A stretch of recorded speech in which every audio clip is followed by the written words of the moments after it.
caminhar, caminar em espanhol. I decided to give continuity to my previous video.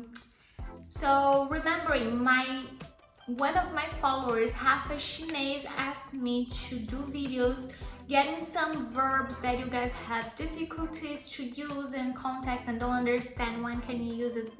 Why should you use it? What the hell? I don't understand. So I'm bringing verbs and all of the different contexts you can use them. So today we're gonna learn how to use correctly the verb andar. Andar and all of its forms, okay? And all of its meanings.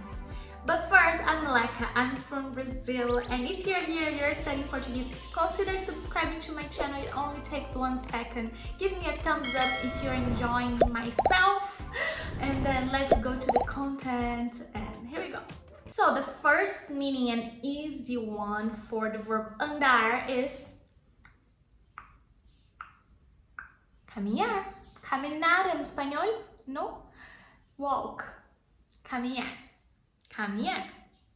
Okay, another way to use andar is when you're being transported from spot A to spot B by somewhere. So, andar de ônibus doesn't mean you're walking inside the bus. It means the bus is bringing you from the spot A to spot B. Okay? So that means eu estou andando de ônibus. Or, eu vou andar de carro. And even in airplane, eu vou andar de avião. Anything that gets you from the place A to place B, you're andando, but not andando. You're just being taken to somewhere, okay? You can also make your dog walk, or your dog wants to walk. So, você vai andar com o seu cachorro. Eu vou andar com o meu cachorro. Eu vou andar com o meu cachorro. You're walking your dog. Eu vou andar com o meu cachorro. There is also a meaning of andar when it's relating to health. Like if you're not really good these days, you don't feel good, your health is not really good, we can say eu não ando nada bem. Lately I am not feeling good, or I'm not feeling well. Eu não ando means the healthy way. Eu não ando muito bem.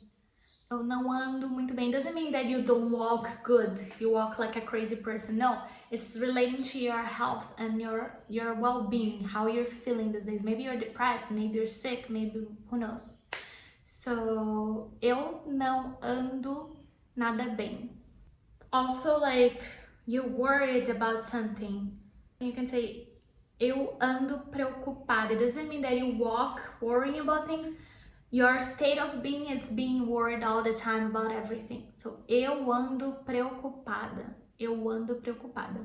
And the last way that I brought for you today, if you know any other form to use andar, write here in the comments. I want to know. The last one is a rua não anda tranquila. A rua não anda tranquila. If you literally translate this, it's like the street doesn't walk relaxing. The street doesn't walk, the street is there still waiting for us to walk on it. So don't translate literally, it just means that the place, the street itself, it's super busy, it's never like empty or anything, it's always with lots of people, lots of traffic and stuff. So that means a rua não anda tranquila. It's how the environment is right now. Andar, you can use andar to describe how is the place on the street now. Is not really the best times, you know. Maybe lots of thieves around. Maybe there's a lot of holes in the street. Who knows? So, a rua não anda tranquila. It's the same as saying the street is not safe, or the street is not tranquil or relaxing, whatever. I'm not saying that right, I know, but you got what I mean. So you're not saying that the street walks, you're just saying that the area isn't chill, isn't relaxed. It's just crazy, lots of traffic, lots of crazy people, lots of everything. So, a rua não anda tranquila. I hope you guys learned something with me today. Subscribe to my channel for more tips. If you want contents like Rafashness, ask me, just write here in the comments. I read them all and I will try my best to bring them as soon as I can. I have like a pile of scripts here, but we can work it out, you know, my friends. And that's it. I hope you enjoy it. Bye bye.